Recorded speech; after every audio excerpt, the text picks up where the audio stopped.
All right, everyone, welcome back to another episode of Wholesaling the Cool Way. I'm Jasper Cool here with my dad, Mark Cool.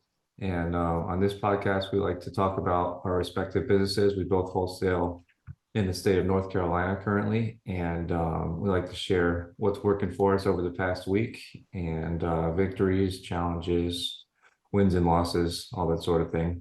Typically, we kick it off with inspiration from the past week, which could be any podcast videos, sports, or books that we're reading that we're enjoying. So, do you want to kick us off with that? Yeah, sure. We were just talking offline about the NBA. I enjoyed that game a lot last night between game six between Oklahoma City and Dallas. It was really good. A lot of runs, game of runs, and cool to see everybody battling. And two of the top three MVP candidates in there, Gilgis Alexander, easy for me to say, Shea Gilgis Alexander and Luka Doncic going at it. That was really cool. So fun and inspiring to watch people at the top of their game going after it. And that seeing that rookie Derek Lively too, he really made an impact in the second half. Really went after it on the boards and you know made a difference. So it was cool. Yeah. Um, as far as other things, I did listen to that podcast that you mentioned, Jasper, on our last episode with Alex Hormozy. It's like the 13 hard lessons or something like that. Hmm. And that was really good. He just shared a bunch of his experience, 13 bullet points of things he learned the hard way um, about business. And it was really great stuff. And it was timely for me about, staffing and, um, team building and stuff. Really, that section was helpful, but they were all really solid gold Yeah. tips as he always delivers a lot of value. So I'd highly recommend that. And then I'm also reading this infinite banking concept book. R. Nash Nelson was the guy that sort of started this movement in America, and he wrote a book called "Becoming Your Own Banker," I think, or "Become Your Own Bank." Anyway, I'm reading that right now, so that's been good to just sort of change my mindset and my thinking about saving money and managing money and taking more control of the direction of the flow of my money. And he talks a lot about getting outside of the mainstream banking system where you're paying a lot of interest on your money for a lot of things that you do, and being your own bank and paying that money back to yourself and growing your money faster uh, and long term. So pretty Yeah. cool, pretty cool stuff. And I did a meeting with people from Chris Nagel's organization, Money Multiplier, and I've got like an application started to start one of those um, Nice. life insurance policies. So yeah, that's fun and exciting. Yeah, that's So awesome. yeah, I think that's all I've got for inspiration and education for now. Sweet. My bullet points. Awesome.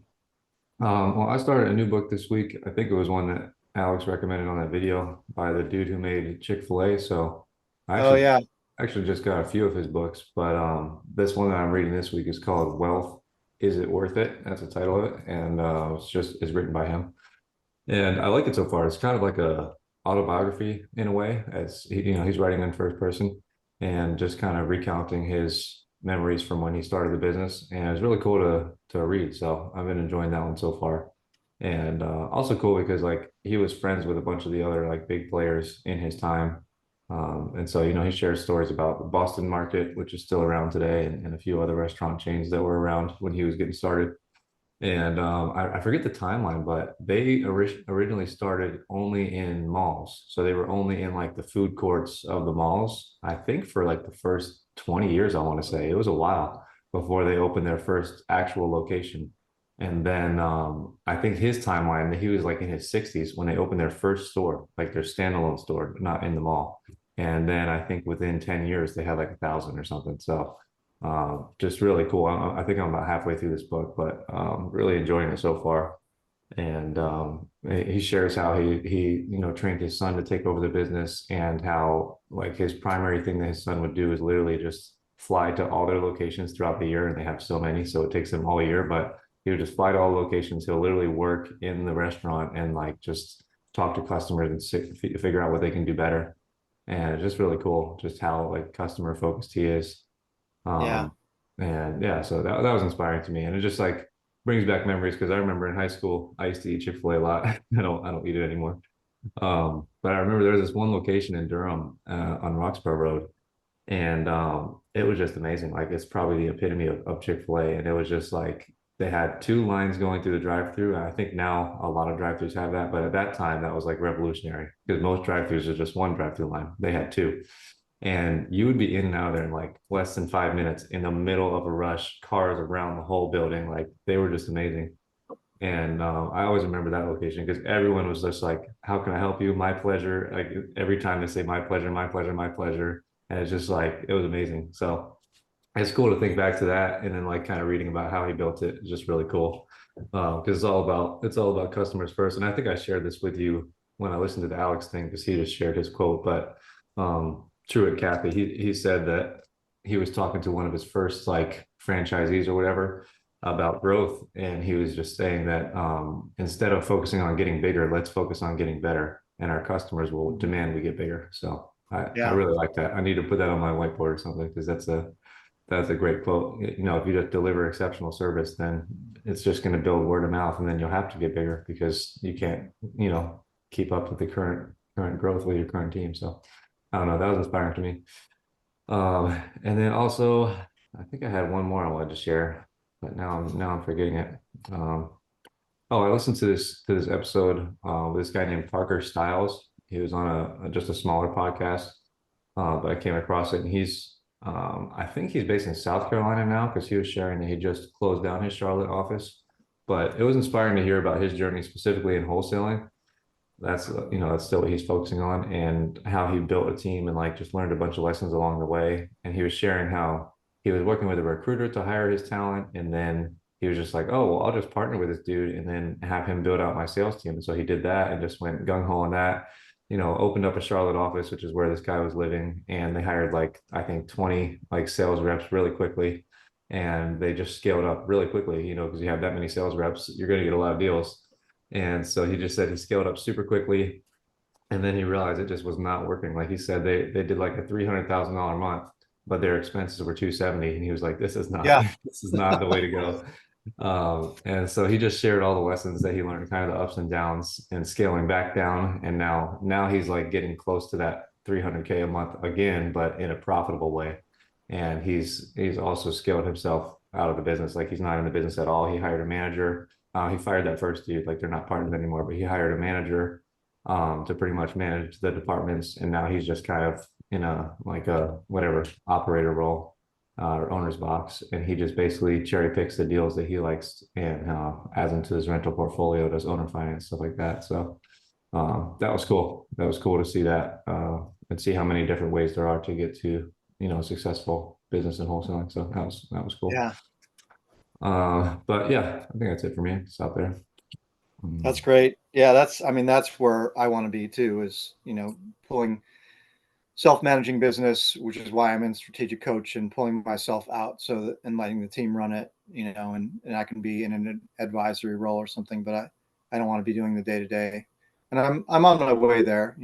I'm definitely closer yeah, than I was a year ago and way closer than I was 2 years ago.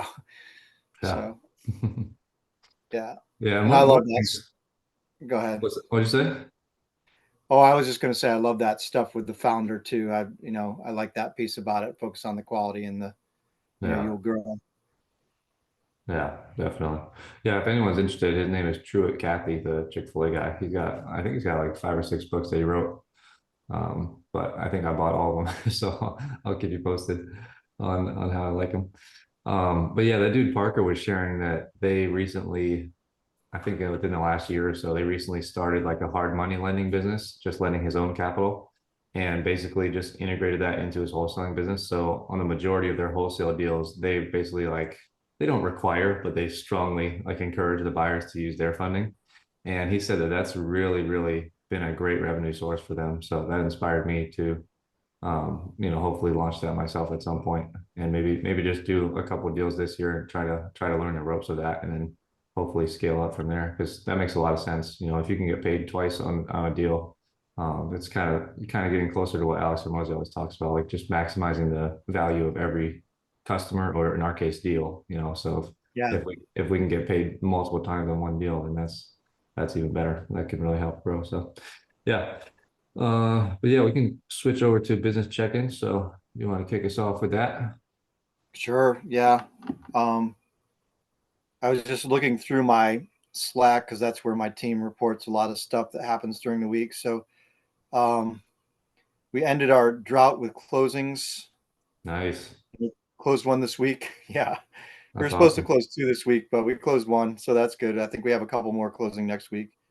But the last deal we had closed was March 14th, and then we closed one. So that's 2 months of drought that we had. Oh, April. Yeah.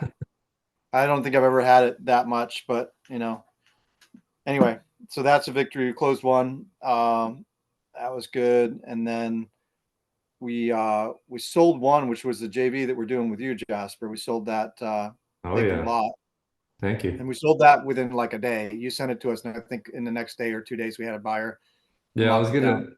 I was gonna talk to you about that on the show. I was like, maybe we should have priced it higher, but Yeah, that's okay. That's okay. yeah. I mean, we sold it for full price within a day or two. So Yeah. yeah, maybe we should have priced it higher, but it's okay. We're gonna make some money on it, so that's good. Yeah. And it's closing in like 2 weeks or something, so that's also Yeah. nice. That's awesome. That's a victory, and it's fun to do a JV with you, Jasper, because we haven't done that many. We've done like one JV in 3 years or something like that, Yeah, I've only done a maybe. couple. Yeah. Yeah, yeah. I think we might have had another one or two that fell out for various reasons, Yeah. but I've got more stuff we could JV on too coming up with these subject to deals we have, so we can talk about that Awesome. offline. But yeah, we got a bunch of houses that we've just gotten. I'll look at my contracts here really quickly. So this week started with May 13th. Hmm. So we got two on the 13th, one on the 15th, and one on the 16th. So we got 4 contracts this week. Nice. Yeah. And one of those is a house. No, two of those is a house. One of them was a subject to on a house, and then two of those were vacant lands. So 4 Nice. deals in total. Yeah. So that's a victory. And then I guess we put out 31 offers, it looks like from my count. So that's good. We're rolling. We want to be in the 5 to 6 offers per day. So five Hmm. times, yeah. So we want to be 35 offers a week. So that's a little bit lower than last week, but we're still over 30. So I'm happy with that. Yeah. Uh, we're getting 4 contracts a week. That's good. And then we had a couple of victories with tenants, which is nice to report because we've had, a lot of challenges with tenants being talked about on our podcast. So we had one tenant do what he said he was going to do and move out when he said he was going to move out, even though that was the eviction that we won. So he kind of had to, but he moved out. And then our other tenant that we have a tenant issue with, they've been kind of confrontational and kind of difficult to deal with and communicate with. But we actually got verification this week that they're buying a house and that they're closing this coming week. I was able to talk with their mortgage broker and like get more details, and they actually shared proof that they're moving with us. So that's been Oh, that's like great. two. We got that thing under contract in like January, and we've Uh-huh. been dancing with these tenants for 5 months, roughly. 4 or 5 months. January, February, March, April, 4 months, I guess we'll say. And the sellers have been trying to deal with them, and they haven't talked to the sellers. They've actually talked to us more than they've talked to their family, who are the sellers, their cousins. But That's funny. so, anyways, the upside of that for me too is I don't have to show up at court again next week for eviction. We're postponing that court date because it looks like they're moving out, and then we can actually do something with this property, which is it's a mobile home that's on, it's in an area where we can sell it and needs some work, but we got a good price on it. So it'll be nice to actually be able to get in there and get photos and put a lockbox on it and get Yeah, people through there and get a buyer definitely. uh, after 4 months of going back and forth. So that's a victory also. Two tenant things that are victory. And the other tenant one is a house we bought subject to. So we actually own it. But it makes it a lot easier. This week we were able to get in and do a couple of minor repairs that needed to be done, like a swap out a circuit breaker and fix a leaky faucet in the tub, and have the HVAC checked because it needed a new coil or something. And we have that on the MLS, and so we're hoping to sell that for not retail, but close to retail as a handyman special because it's really just minor cosmetic stuff that it needs. Yeah, sweet. So yeah, and that's a sub two that we took over for Oh, I can't remember what it cost us. It cost us like 20,000, 20 to 25,000 to take that over. It's like Uh-huh. buying a house, but because of the subject to, and we leaving the loan in place instead of spending 140, which I think we're into it for like 145 and the loan balance is 120. And it costs us like 25 to catch up the arrears and pay off a second mortgage and stuff like that. But we're into it for Yeah. like 145 and retails like, whatever, 180 to 190. So that's the beauty of subject to. Yeah. Grateful for that. And yeah, so that's the basic KPIs and some victories. And I don't know if I have anything else for that. I think our SMS is still going pretty well. We were a little bit lower this week with our response rate. We were in the low teens, so more like 13% response rate Hmm. in our Smarter Contact SMS account. And when I looked at the data on that, we did some campaigns in Wake and Alamance counties this week. So those are traditionally going to have a lower response rate. They're more competitive counties. Yeah. So I'm not too worried about it. Our carrier block rate is still below 1%, and our delivery rate still like high 70s. So that's where SMS is at for Nice. us. Yeah, I think that's all I got for now. Awesome. Yeah, so we can Okay. switch it over to you if you want to check in about your business week. Definitely. Well, we'll start with KPI. So for this week, we got two contracts, sold four deals, thanks to you. Wow, Uh, that's great. yeah, it's a victory and a challenge for me, so I'll touch on that. But yeah, I appreciate your help with the JV. That was awesome. And it definitely was kind of kicking myself though when it sold real fast, but that's okay. We're closing quickly. We're closing quickly, making money. Um, but yeah, so two contracts, four sold this week. Didn't close any this week, and we got 124 leads and put out 109 offers. So that's our week. I'm happy that we don't have a goose egg. I think we've been on a streak. Let me see. I think we've been on a streak for one, two, three, four, five, six. Yeah, we've been on a quite a streak now. It looks like 9 weeks where we've had at least one contract, which is a win for me because earlier this year I had at least, let's see, I had 1 week, 1 week. Yeah, so I had 1 week each month where I had zero contracts, which I mean, in the grand scheme of things, if you get zero and then you get six next week, it doesn't matter. But I like to have some sort of consistency. So Yeah. uh, No, it that's feels good when you're hitting that every week. Yeah. yeah, yeah. It just feels like you're getting momentum, moving the ball forward. So yeah, I think 8 weeks in a row we've had at least one contract, and most of those weeks with at least two. So that feels good that we're consistently generating contracts. Yeah. Um, and yeah, for this week, or sorry, for this month, we have five contracts of our goal of 12. So we definitely need to crank it up in the last 2 weeks. But we have 2 full weeks left in May, which is nice. May has like 5 weeks, which is nice. Yeah. It's a long month. Yeah. But yeah, so that's my KPIs.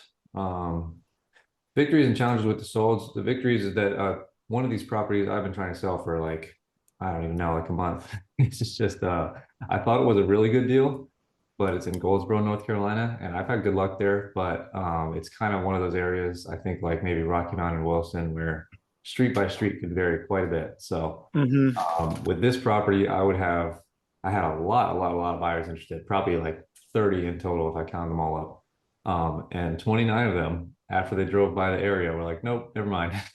It was just tough. And the numbers on paper, I discounted this property multiple times because I thought it was a better deal, but I ended up selling this property for 35,000 and it rents currently for 500 each side, so 1,000 a month, which is to me is a phenomenal deal, regardless of the neighborhood. I understand it's not going to appreciate that much, but it's rented under market, it's not in good condition, and it's rented for 1,000. So I'm like, you fix it up, you could rent it for 1,500 a month, and you're all in for like 60K. So I don't know. I thought it was a great deal, but it definitely wasn't. So I'm happy that I got that one sold. And hopefully we'll close this month. And then got another two sold that I was working on for a while, and then also the JV that you guys sold for us. So that was awesome. The challenge there is that I sold four deals, and the combined projected profit on that is the same as me selling one deal earlier this month. So that's frustrating. Mm. It's still obviously we're closing deals and paying bills and stuff, but I just want to be in that bigger deal type thing. So that's a bummer, but it's better than having no deals. So I think I just need to maybe get a little bit more aggressive with the underwriting. I think part of the issue here is that, and not on the land deal, I'm totally happy with that one, but on these other three, they're houses. And so I expect, or I hope to make more profit on those. But I think the issue was these are in Wilson, North Carolina, Goldsboro, North Carolina, and Rocky Mount, North Carolina. So those Yeah. three markets are just lower price markets. And so Yeah. for me next time, I just need to underwrite more aggressively in our favor, where I'm giving more room for profit and not underwrite as aggressively as I would Fayetteville or Durham or Raleigh or stuff like that. So that's my fault on those. But it's a good learning experience. And I'm still happy to be closing them. So that's awesome. Um, and another thing I wanted to talk to you about was this one deal that I had sold that we're hoping to close the end of this month, but it had like a DOT issue, so we have to wait the 30-day period or whatever until he can file a satisfaction. But with this deal, I sold it to this buyer and I had trouble selling it because there were tenants in there and there was no lease and they were basically just squatters. Like the owner was just really wanted to get rid of the property.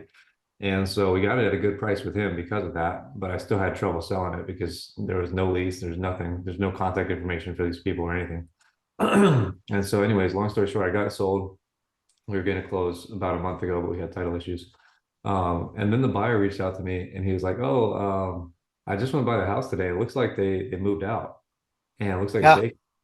And I was like, "Oh, well, that's great for you, but I sold it to you on the premise that, it's sight unseen." And so I didn't like take any action on it yet, but I'm like, I feel like I should try to ask him to increase his price because like now it's vacant. And so I don't know if that's the wrong thing to do or if I'm like I just want to ask like your opinion on if that's like morally the right thing to do or if I should just, take the loss and because he agreed to buy it, just give him a discount on it. But like now that it's vacant, I could buy it and put it on MLS. I could sell it back to my dispo, or I could send it back out to my buyers and probably get a lot more. Or I could just not. So just wanted to ask your opinion on that one. Yeah, it's tough. I guess my knee-jerk response is you should just stick to what you already promised, but Yeah. yeah, especially if he doesn't offer, like you can mention it to him, but you have a written contract and yeah, it just feels a little bit sticky to try and go back there and ask him for more when you've already agreed on the price. Yeah. I understand why. I understand, you gave him a lower price because the tenant was in there and it's going to be a hassle and now they're not, but I don't know. How are you going to ask him? Well, I would just ask him because he initially offered me like 20,000 more, but then when I told him the situation, then he offered me 20,000 less. So Oh, okay. that's Yeah. that's the only reason it was even in my mind because he initially offered me 150 and then we signed at 130 because I told him the situation and he went back and forth with his attorney and thinking Oh, about the maybe you should cost. ask him for more then if he's playing it that way on that side. Maybe you should say, "Hey, this price was based on you having to deal with the tenant and now the tenant's out, so can we make an adjustment?" Yeah, It doesn't hurt to ask. yeah, It's definitely. just, he's going to probably push back, but it doesn't mean you can't. I mean, even if he gave you 10 more, then you'd be way better off. Yeah, that'd be amazing. Hmm. So yeah, there's that, and then I know there's something else I wanted to touch on with you. No, I don't. Hmm. Yeah, no, I'm forgetting it now. Ah, bummer. Well, either way, well, I guess I could do a quick update in case it's helpful for anyone listening, just on my general KPIs for my marketing. Um, so I was reviewing these last week, and I was very happy because combined across all channels for this quarter, from April until now, we are at $35 cost per lead, which is combined with PPC, text, and cold calling. And PPC is at like $300 a lead. So I'm really happy that we're still that low, even taking that into account. And so right now for texting, we're at $22 a lead, which I'm very happy with. And for cold calling, we're at 44. And then yeah, PPC is almost 300. So those are my numbers there. And texting has been gradually growing for me still. It seems like the response rate is gradually going up and up and up. We did stop texting on Sundays. And so I just wanted to share that with you and everyone else because I used to text 7 days a week. And then I realized that launch control, like if you do that, you'll run out of your monthly limit with like a week left in the month. And so I stopped texting on Sundays. And now we just text on Saturdays. And then my virtual assistants still help me with responding to the messages that come in from Saturday to Sunday. But we don't send out any new texts on Sundays. And I think that's part of the reason our response rate has increased because Sunday was our worst response rate. And so now across the board, our response rate's going up because we're texting Monday through Saturday. Now on the opposing side of that, for anyone who's listening, Saturdays is one of our best days of the week. And so texting on Saturdays, I think yesterday we got like 25 leads just from text because we don't call on Saturdays. And so Saturdays has been awesome for us. And so I think a combination of dropping off Sunday and focusing more on Monday through Saturday has helped the response rate go up as well. So just wanted to share that with anyone who's listening. And I'm still not 100% doing the match strategy. I'm thinking about pivoting to that, but right now this has been working well for us. So what I mean by that is that I'm not texting 100% fresh data. I'm still using the follow-up campaigns within launch because we're still getting a good response rate with those. So maybe that's a bad thing, but I've still been doing that for now. And I'm still buying new data, obviously, consistently, but it's just not 100% new data. So yeah, that's pretty much my update on texting. And yeah, I think that's about it for me. Yeah, I was looking at my Saturday since you said that, and I think we do less volume than you do, but we did a follow-up campaign on Saturday, and then we worked on a new one as well. But we sent over 3,000 messages, 3,162 messages sent, Nice. 1,700 on a fresh campaign, and then the 1,400 on the follow-up campaign. We ended Hmm. up with seven leads, 6 land and 1 house. So we have one house campaign Oh, that's was the awesome. fresh one. So seven out of 3,000 SMS sent. So yeah, I think Saturdays are good for us too. That's awesome. I think that's about the same ratio then. So that's awesome. Because if you get 7 out of 3,000, I think we send around 9,000 and we got about 25. So I think that's the same ratio. That's awesome. So that just goes to show anyone listening, Saturdays are a good day for prospecting. Yeah, At more least, people home. yeah. Yeah. Yeah, and not distracted, not focused on work or whatever. Yeah. That's one thing that I noticed also that I just want to say out loud for myself, but I think I might try to change my team's schedule and might even try to do this. So this is just an idea I was thinking about, but I was thinking about changing my schedule to have one of my acquisitions work Monday through Friday and one of them work Tuesday through Saturday if they're open to it. Just because of that reason we just talked about. Like imagine how many people we could reach on Saturdays that we try to reach all week, but they're working or they're picking up their kids from soccer or whatever's going on. But then on the weekends, they're not. So I was thinking about that in conjunction with, or just working on a different schedule where we work maybe from 10 a.m. to 7 p.m. instead of 9 a.m. to 6 p.m. That's our current Mm-hmm. schedule. And I'm Yeah, thinking if we did that from 10 to 7 instead, then we would reach a lot more people. Because I notice we have a lot of people that ask us to call them after work. And so then yeah, we have about a 30-minute window to reach like 30 people who ask us to call at that time. It's like it doesn't work. But I noticed that we do get a good amount of response from those people. But I don't want to ask my team to work like 10, 11 hours a day trying to get to all those people. But if we just started our start time later, then it might work. So that was just something I was thinking about.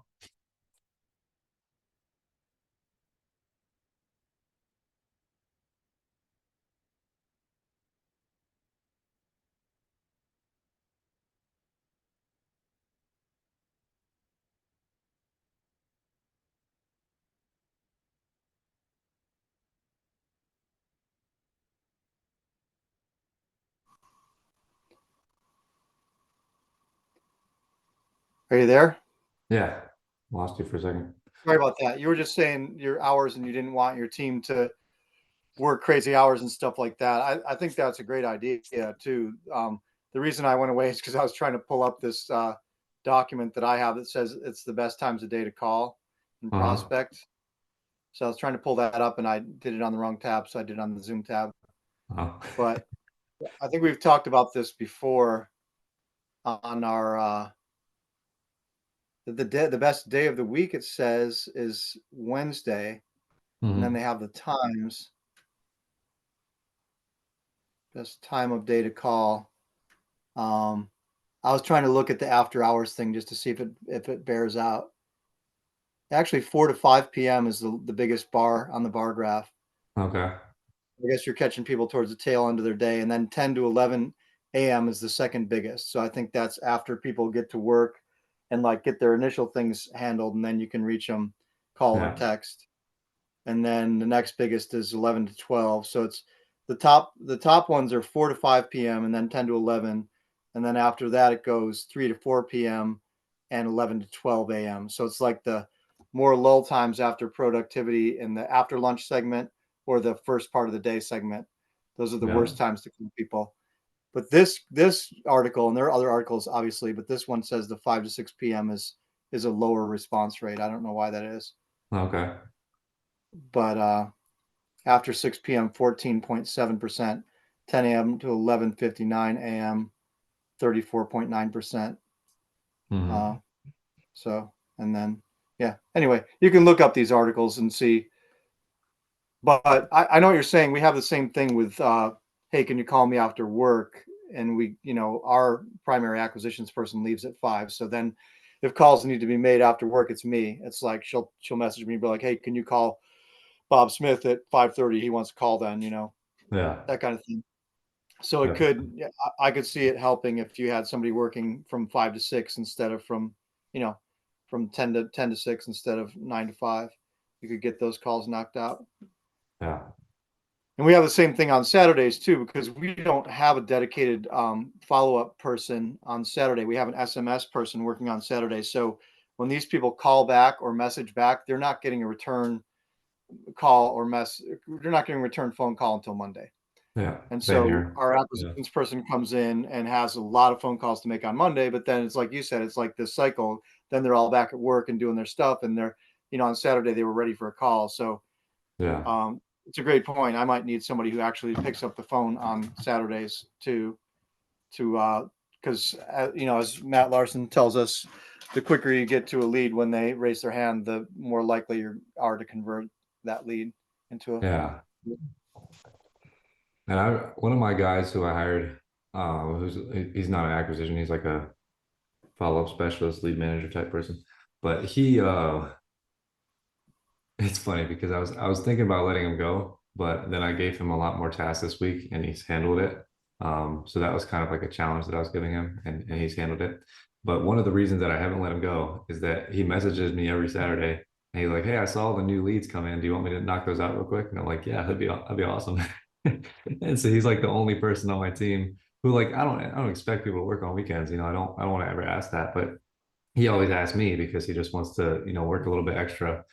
And he always helps me with those leads that come in on Saturdays. So that's not a good reason to not let someone go. But like I said, he's improved a bit. And I listened to Matt, and he said 3 strikes. And so the first strike, he wasn't hitting his KPIs. Since I talked to him, he's been doing much better. So I'm still not going to fire him immediately, but that's one of the really really big benefits of working with him. So I appreciate Yeah. that. Yeah, Yep. It probably helps to get more deals. yeah, definitely. Sometimes I sit there because I think I've shared that Smarter Contact rings in the app, in the desktop app, so you can actually answer the phone. Oh yeah, So like I'll be working, and then our SMS guy is working, and the calls will just be coming in because people get an SMS and sometimes they just pick up the phone and call. yeah, So sometimes I answer them if I'm in a place to answer, but it'd be great to have somebody there. yeah, definitely. So good point. Awesome. Well, do you have anything else you want to share before we wrap up? No, I think that's all I've got for today. Kind of a brief one. All right. we could go into Well, more deal breakdowns and stories next time. yeah, hopefully I'll have a closing next week.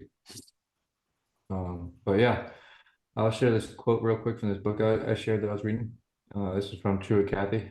He says, in most cases, we perform better when we're busy than when we're not busy. When we're slow, our mind wanders. We're not as attentive to our business. When we're on the firing line, we're sharper. We move more quickly and get the job done right. So that shows just kind of his mindset where, like I said, he would himself and then all of his operators and managers would literally go, excuse me, literally go and work in their stores that they own, at least once a week, just so they can stay on the front lines and stay, hearing what's working for customers and what's not. So it's a good Yeah. reminder. Yeah, that's a good one. Yeah. But yeah, with that we can wrap it up. So thank you anyone who's listened this far. If you guys got any value, feel free to drop a like and drop us any comments that you want us to talk about in more detail next time. And yeah, thanks for listening. We'll see you on the next one. Take care, everyone.